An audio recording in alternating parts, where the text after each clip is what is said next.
Jamal again. Thank you for joining us at Research and Beyond.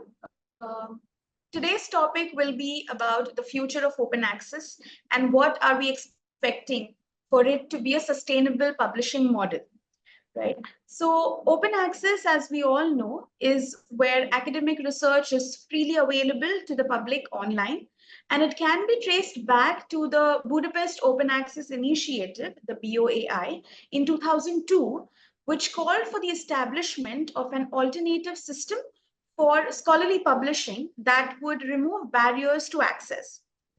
We recently conducted a survey and found that around 46% of researchers that think that all scholarly work should be open access. What do you think about that? Do you think all of the scholarly work should be open access or some of it should be underpaid? Yeah, thank you very much for this new episode. So yeah, open access, that's big topic, really interesting topic. I'm very much interested in everything related to publishing, and open access is, as you mentioned, gaining big momentum. We've seen some big trends in terms of the proportion of papers. This is something you can measure in any scientific databases. The proportion of publications being published under open access, regardless of the type of open access, is growing. So I think this is good development for science, but also for the general public. I think these there are several elements. You mentioned the very early initiative around open access in Budapest, but we've got many others following that. Very recently, last month, there was the launch of the Barcelona Declaration around open science, and it's not only open access publications; it's really around the whole system. There might be several reasons explaining such movements. We live in a digital age. So when you look at scientific publishing or scientific publications going back, I think the first journal is 300 years old. So the way journals have evolved, it hasn't really changed. So it was printing, so getting manuscripts, printing them, distributing them, the journals in series or volumes, right? And with the internet moving into a digital era, we typically took the same system, which is you get manuscript, they get published, people subscribe to those journals on a weekly or monthly basis or yearly basis, and then you have access to the information. I think the things that change is really that information now can be shared within like a simple click, right? Having a website where we share content and we become a journal, right? Funny enough, those journals that are online still publish on a regular basis, right? Which is on a weekly basis or a monthly basis. And only few journals publish on, I would say real time. You get the manuscript is accepted, it's being published. You don't wait for a journal to have, an issue number so that the article is linked to that issue. The good thing is that now we have the DOI, where the manuscript, the paper, as soon as it's accepted for publication, it gets a DOI, it's available on the website as early access. But the fact that we still have early access is for me, is quite funny, because it should be just accessed. It's been published, right? So you don't have to wait for a specific issue number to consider the paper as published. So in terms of future of open access, but also the potential growth, it will definitely increase because it's easier to publish. It is also cheaper to share knowledge widely. And there's also a growing expectation for research to be publicly available or freely available to anyone with an internet connection. And we've seen that with many platforms where, search engines, and you get access to information. And that demand is likely to drive the expansion of open access, which is going to make research more accessible. And potentially also more impactful because you would have potential more readers, right? That don't hit a paywall to access your publication. So more people want research they can access freely, and that demand will make open access grow. That doesn't mean that the traditional publishing will go away. Back to your question, I think there's still room for such journals to exist, and they might probably offer, and we've seen that journals offering both options. Do you want to pay and your manuscript or your paper, your article, your publication is freely available because someone has to pay, right? Or you don't pay and the reader is paying. So we might still have flexibility there where the journal still acts as a publisher body in a traditional way where you submit content and the journals share or communicate that content to readers through subscription. But looking at the numbers, the open access is definitely growing. That doesn't mean it's perfect. We might talk about that later on. But yeah, that's my take on the open access movement and initiatives. Yes, I agree with the points that you made, Jamal. And I believe that with digitization coming into place and internet accessibility being everywhere around the world, open access publishing is poised for a significant growth in the coming years, driven by an increasing global demand for open and accessible research. But as the world becomes more interconnected and collaborative, the need for knowledge sharing and dissemination will become paramount for all of us, right? Here, when we talk about open access, there are several research papers that are under paywalls, even in today's time, with following the traditional and the conventional mode of publishing. However, certain policies and mandates have come into place, especially from funding agencies. Let's be it from the US or the other part of the world. Now, policy changes and mandates from major funding agencies are playing quite a pivotal role in propelling the growth of open access, if I would say.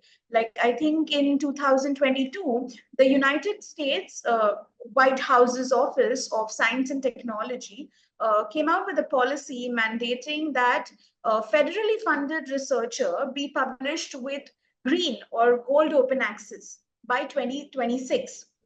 That is a statement that the White House gave in 2022, I think somewhere at the end of 2022. After that, this mandate, represents a significant step towards ensuring public access to research funded by taxpayer dollars, right? What is your opinion on that? Should more such interventions from federal bodies or government bodies be taken from the rest of the world as well? Because this will definitely, and it's only about federally funded research. So I think if the taxpayer is paying for the research to be funded, then they should also know what the research is about. Your outlook on that? Yeah, um, so you mentioned the US, but this is also something that we see in other territories, regions. So I work mainly in the Europe, Middle East, and Africa territory, and we see that. So I think the logic is quite, or it's quite easy to understand. So you get public funding, the work that you produce needs to be publicly available, right? So you do research with public money.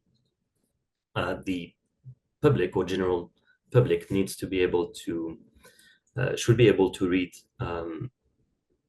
your work, right? So I think very easy concept. So we see that in many trees, and governments, federal agencies, but funding agencies in general, they provide funding. Think of it as like return on investment. They want to know about what have you done what you've done with the money that we give you. So they recognize the importance of open access, and they implement policies to support it. So that is something that we see. You apply for a grant, you get the money, but then there is, terms and conditions where you have to allocate a portion of that funding that you receive for publishing in open access. So you need to be aware of, the article processing charges or APCs that you're going to pay, and you need to budget for that.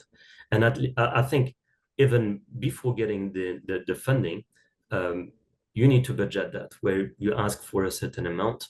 You need to mention that a portion of that amount will be dedicated to publishing in open access venues, journals. So there is a certain also democratization of the access to research. So of course, governments play a big role behind that. They support them. They support those policies. They make those policies. And there is also the promotion of transparency, where, like in any working government or country, you would have the Ministry of Scientific Research, higher education, or a funding body would say, we used or we had that budget for that specific year, right? So there is accountability as well in the scientific community, where in public society at large. So this should also be seen from the perspective of societal impact, right? So the impact that you have on society.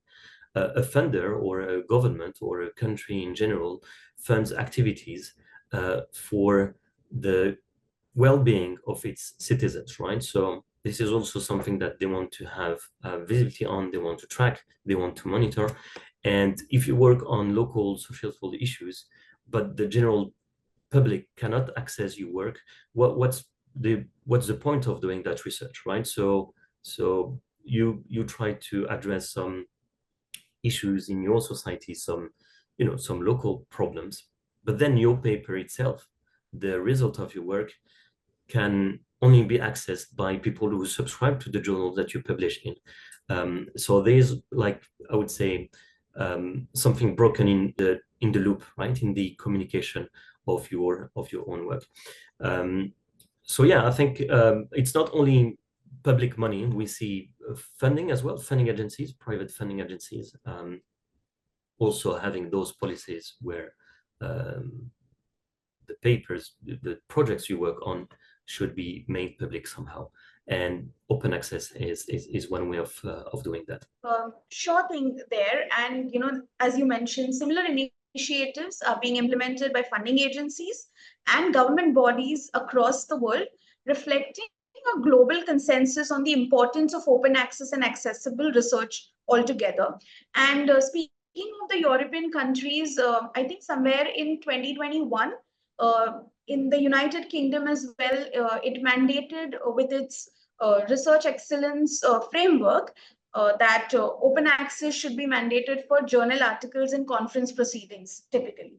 So that's also one of the measures that governments worldwide are doing, which is all the more rising interest from researchers, particularly early career researchers who want their research to be out there, who want to create networks, who are just dived into the pool and are wanting to make connections, are wanting to collaborate with more researchers and try to have their impact in the industry.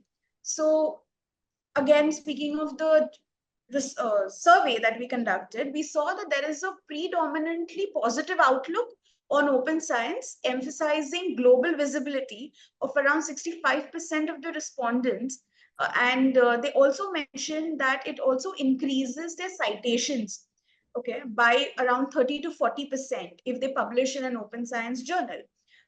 However, it also underscores the need for caution, acknowledging concerns related to predatory publishing and potential biases, thereby emphasizing the importance of responsible practices in the pursuit of openness. While gaining traction from researchers, particularly early career scholars, who recognize the benefits of increased visibility, citation rates, and broader impact. There are certain repercussions, as I just mentioned. What other things that you think that researchers should be more careful when they are finding an open access journal or looking out for an open access journal or an open platform? What are certain things that they must be definitely like a checklist that they should follow? Yeah, so yeah, you mentioned some interesting points. So it's quite well known that, of course, if your paper is easy to find and easy to read, you might have potentially more readers and get more citations. So there are many studies about that which compare the citation impact of open access versus non-open access publications. So there is an open access advantage on that. I might say that that advantage might disappear when we reach 100% of open access publications, where every paper would be open access, but we haven't reached that yet. I think there are many different points that I want to mention here. We talked about the positive aspects of open access, but it's not perfect, and it comes with several challenges. The first thing is obviously traditional conventional publishing. They might have a certain resistance from established publishers, and there are some concerns about the quality and sustainability of open access platforms. So there was a researcher who told me that open access has the following reputation: if you pay, you get published, right? And that's typically what predatory journals do. They don't really care about your work. Their main goal is to make money. They want profit. They want submissions. They want manuscripts, but in return, you need to pay to get published. So this is something to take into account. And some researchers would say, yeah, okay, it's an open access journal. I don't want to have the reputation of if you just pay, you get published. I still want to go for traditional publishing. So I think it's a difficult point. That's also where you see journals that offer both options.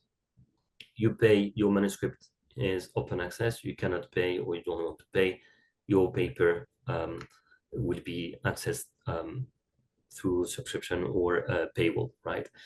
So I think the predatory journals, and this is also a trend that we've seen, where the number of predatory journals or journals that are considered as predatory, journals that have questionable publishing practices, that number is growing. So we need to be careful. There is something that we could do in terms of checklist: publish, and that's a basic. I do provide this type of advice on choosing the best venue for your manuscript. Of course, you want to be relevant, so you want your manuscript to be available for people in your field. So start from journals in your field, and start from journals that you read, right? And you might see some patterns there. So I would say journals that you read cover to cover, right? Journals that are very well known in your field. And then you're not alone in your institution with colleagues. There are some discussions, and researchers, they're fully aware of, yeah, okay, this is a journal that has a high reputation or a low reputation, or, oh, okay, this is how the peer review works in this journal, or the peer review process is quite loose there, or it's quite strong. And oh yeah, we know those researchers, very impactful, influential, and very well respected researchers, they publish in those journals. Oh yeah, I know this editorial board, very important, right? They do an important work to maintain this journal. This journal has a big reputation, right? So these are different points to evaluate. Look at the journals that you read, ask colleagues, then have a look at the editorial board, look at who publishes in that journal, but also who's citing, right? and have a look at the website itself. Does it look professional, or is it just like a very fresh, website that doesn't look professional at all? It doesn't have a submission system, right? Sometimes you get some emails from journals that ask you to submit your manuscript through email, right? Or the communication is only via WhatsApp, right? And obviously that doesn't look professional to me. You don't have like a system where you can track your submission. So these are different points that need to be evaluated. So these are, I would say, few tips on, as a checklist. If you want to go beyond, there are obviously other data points that might be useful.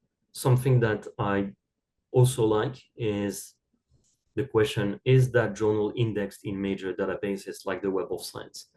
Because if it is, then you know that that journal has been carefully evaluated by journal editors. So the indexation in major databases, and then you have citation metrics that you might be interested in.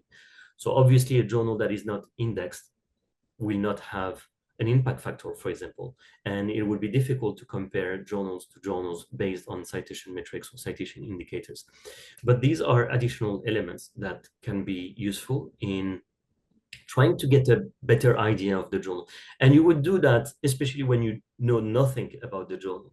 If you focus on the journals that you read, journals recommended by colleagues, or journals very well known in the field, or then you're already, I would say, in a good position in terms of journals to target. So these are different elements that that I also look at. And then in some fields, the list of journals, active journals, is relatively small. So, and this is also where you can speak with colleagues and check whether they're publish their papers. Yeah, okay, I find a paper. Let me have a look if someone hasn't maybe published a similar paper, and that paper where it is published, and then I would check the scope and the mission of the journal. Is it a journal that might be interested in my work because they focus on that type of research? Is it experimental, or is it theories, or and all of that are I would say my checklist. These are the different elements I would check before submitting a manuscript to a journal. Very well put, Jamal. And these are some of the main key points that we must consider when we're selecting a journal and wanting to publish in them. Other than that, there are certain already available AI tools as well that help you in finding open access journals which are reliable. A few of those tools are, the Enago Reads Journal Finder feature, plus DOAJ, which is the directory of open access journals, as well as ROAD as well.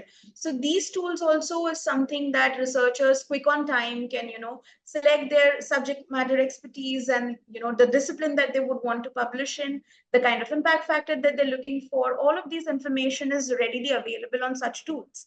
So while we speak of, these the open access becoming a sustainable model, and you just mentioned in your previous segment that there are several hindrances, one being that journals ask you to pay to publish in an open access journal, which can be one of the factors that could potentially hinder the growth of open access and open science in totality, and also, probably not make it a sustainable model. While the future of open access looks promising, the factors that I would like to mention could be the financial challenges and sustainability concerns, like um, certain publishing models often rely on article processing charges, like you mentioned earlier, which are the APCs, or institutional memberships, which can be a financial burden on researchers, especially those in less resourced institutions or regions. Finding sustainable and equitable funding models remains a challenge for such regions. When it comes to having to publish in a journal which has a high impact factor, has a very good reach, is an open access journal. However, just because you cannot afford to pay the article processing charges, you are refrained from publishing in a journal, which could actually take your research to the right audience and also make an impact in the society. So that is one of the responses. What do you think about the entire article processing charges in itself? A difficult question. I think there are some historical reasons, and also there is a traditional publishing model, right? It's a huge industry, scientific publishing, and with huge numbers, high profits, high margin.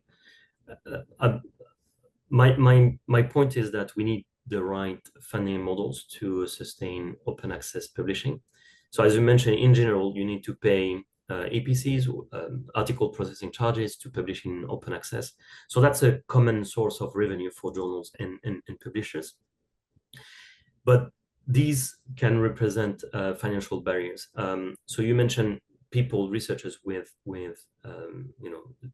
less resources, but also researchers from low-income countries. It's very common to see APCs of several hundred or several $1,000s, and that's massive, and that may represent multiple monthly salaries for some researchers.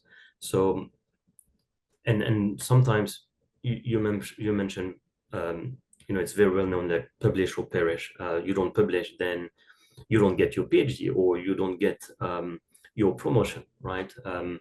And so I think there's a dilemma there where you cannot afford typically. So what some publishers, what they do is the following. Sometimes they would provide discount to researchers from specific countries, and you get a good discount. Always good to have some discounts, but the amount to be paid is still quite high, right? So this is definitely a challenge. There is one way to perhaps overcome this challenge, which is you don't, and I think that comes back to the education need, raising awareness around the publishing system. Something that can be done is that you still publish in a traditional way. You don't publish in open access, but you have the published version of the manuscript. So your manuscript, the latest version of your manuscript, in an open repository like archive.org or medRxiv. So that is one way to have your work out there publicly available. Because when you hear journals, publishers, someone has to pay, right? That journal does the work of maintaining your record, the website. It offers some services in terms of peer review, perhaps editing services as well, making sure that the journal is also published like print version. So there is there are some costs associated with that work. So the way that I do it, the same day I submit a manuscript to a journal, I drop that manuscript in a preprint server like archive or preprints.org. So there are plenty of options available out there. It goes through revision, first revision. I take the new version, put it in the preprint server, and so on until I get the accepted version, which is obviously not formatted as the published version, but the content is the same. There was a study done last year called preprint or not preprint, and there are some clear cultural differences between regions. So there are some comparison between the contribution to preprints by country, by region, and we see emerging countries preprinting their manuscript less than North America or Europe, for example. So again, I think that's a solution to go beyond those financial challenges. That works, and I'm personally a big fan of preprints.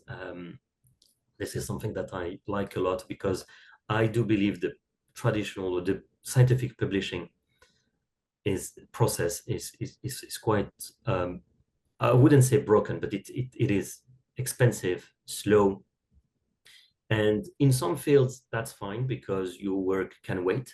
But in some fields, we've seen that during COVID-19, where you cannot wait to have your paper available after 1 year and a half, so that everyone can read it. Somehow your work needs to be publicly available as soon as possible or as fast as possible. But I'm not saying preprints are perfect, because you might have a preprint or manuscript that is full of mistakes and fake science and so on. So I think we need to find a balance between peer review, which takes time, and then the publishing process. I can mention one of my manuscript has been accepted for publication towards end of March, but it's still not published. And it's still not available as an early access. I wonder why, because it went through revision, it went through proofreading, it has the DOI, but the DOI, you cannot access the article yet. And it's been several weeks, right? But the preprint is there, so you can go and read the preprint. So yeah, that's my take on that. Of course, some challenges around the publishing process, but I do see preprints playing a more and more important role in the near future. Most definitely, Jamal. And yes, the turnaround time for journals sometimes can be much. It can be ages, it can take you ages. And especially when it is a time sensitive research, it is very important for us to, get it out there and put the word out there. So preprints definitely work in that case. However, as you mentioned, because preprints do not go peer review process, there could be certain mistakes or certain gaps in the peer review in the preprints. However, it can always be subjected to open peer review in the preprint section, and where researchers or other peers can reach out to the authors and kind of mention the kind of gaps that they are wanting to address. Other than that, when it, especially as we were speaking about APCs, developing a sustainable and equitable funding model is also necessary when it comes to publication funding, so that we ensure access to high quality open access research, uh, and it becomes a priority for the continued growth and success of open access. This may involve exploring alternative revenue streams, such as institutional subsidies, maybe collective funding models, or public-private partnerships, let's say. And when I speak of institutional initiatives being taken place when it comes to promotion of open access, because even institutions would want that exposure from their students or their researchers, that the kind of institutional rankings also depend on the kind of research that they have worked on, right? So many academic institutions are actively promoting open access these days by establishing certain institutional repositories, providing funding for APCs as well, departmental fundings as they call it, and developing policies that would encourage or mandate open access publishing also. Now, these institutional initiatives play a very crucial role in fostering a culture of open scholarship and ensuring that research outputs from their institutions are widely accessible. Furthermore, when we are to recognize the importance of open access in terms of increasing the visibility for an institution, in terms of transparency and knowledge dissemination, what one key thing do you think that the current institutions are not really focusing on when it comes to open access, and they should? Just one thing that they should definitely put their energies on. Yeah, that's interesting. I think, I agree on the points that you mentioned. I think institutional repositories to host research outputs, and also, that helps to access the content, or provide funding support. And I think the awareness, because researchers, they might not be comfortable with those technical terms, like, publishing an article is publishing an article. I know some researchers, they still compare, the university journal and an international journal, or a journal that has a long history, which gets paper from all over the world. I'm not saying university journals are bad, but they're completely different, because you often find university journals, people who read and publish in these journals are people from the university and only from the university. I think there is something that can be done, maybe not at the university level or the institutional level. And this is something that we've seen in some countries, like in the Netherlands, where you have agreements with publishers. It's called transformative agreements. And it's basically read and publish. So, because if you think about it, the paper that, or the journal that you ask, that the publisher is asking the institution to subscribe to, is actually, or exists, based on the work that we produced and published in the journal, right? And that's how the journal is working. So something that can be done is, instead of subscribing to a journal to read the papers and paying fees to publish in a journal, you have typically one agreement where researchers are allowed to read and publish. So such agreements, they exist even at the country level, like in the Netherlands. There's agreement between Springer and participating institutions, and the same with IOP, publishing company, right? Where when you submit a manuscript to a journal published by that publisher, at the time of publication, there is a check where, are you affiliated with an institution that participates in such agreement? So this is something that could be negotiated at the institutional level or at the country level.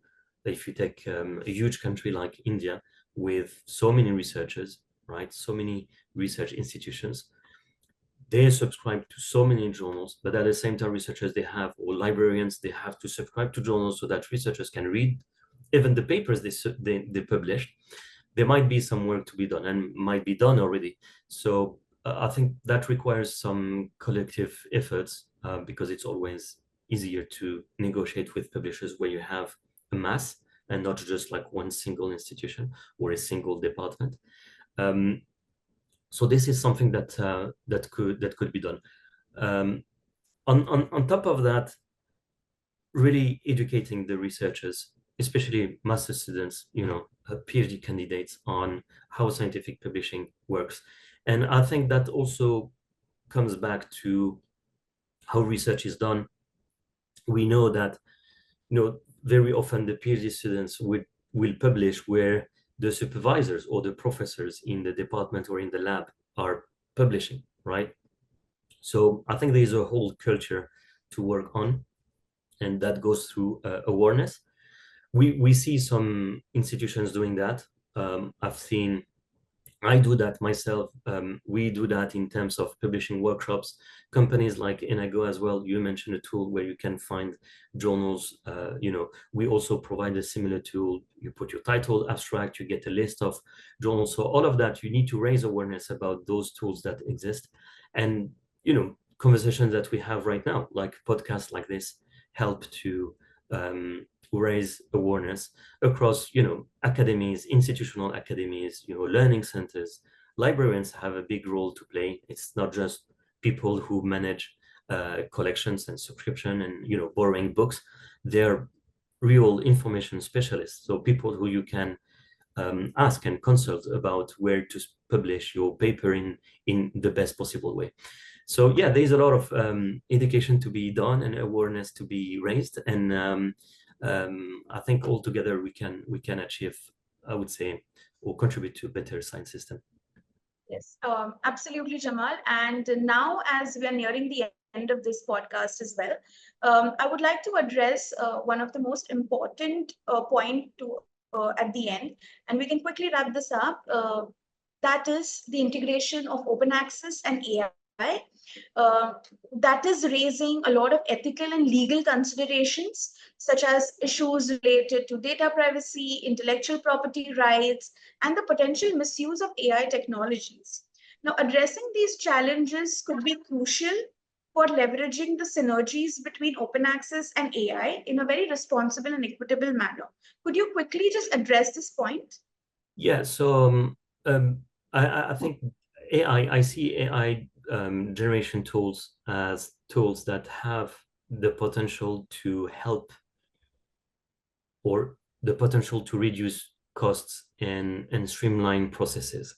And I guess with tools like, tools that can help you to improve the structure, the language, and all of that, the peer reviewers and also the editing services or the publishing or the publisher of the journal might reduce the cost, and as a result, you would have to pay less money to publish. I would say you would have less or lower APCs. On the other hand, I think something that AI can help is to improve the discoverability of publications. So I'm not sure on how AI tools are trained, which databases they look at, but I guess they use open access publications. And we've seen that research or AI assistants where you struggle to find relevant papers, AI can help you to discover those publications faster, right? So you can write your manuscript faster, but also help you to facilitate knowledge dissemination, which is actually a goal of open access, right? If your initial goal is to have or was to have a paper that can be, freely accessible by everyone, then perhaps people can use that AI tool to get to know more about your paper, because at least the title and abstract is there. So this way, maybe we may reach long-term sustainability of open access publishing. But again, I think it might be too early to speak about how AI can help, but it can definitely help in some of the publishing process, or at least in some steps of the publishing process. Absolutely, Jamal. I completely agree with the points that you've made. And thank you once again. Thank you so much for joining us on Research and Beyond today. And the strong points that I take from this discussion of ours is addressing financial sustainability concerns, maintaining quality standards, resorting to peer preprints and repositories, and fostering a culture of open scholarship, and also integrating AI the right way will be crucial for continued growth and success of open access publishing. Thank you once again so much for joining today, and we hope to connect again soon.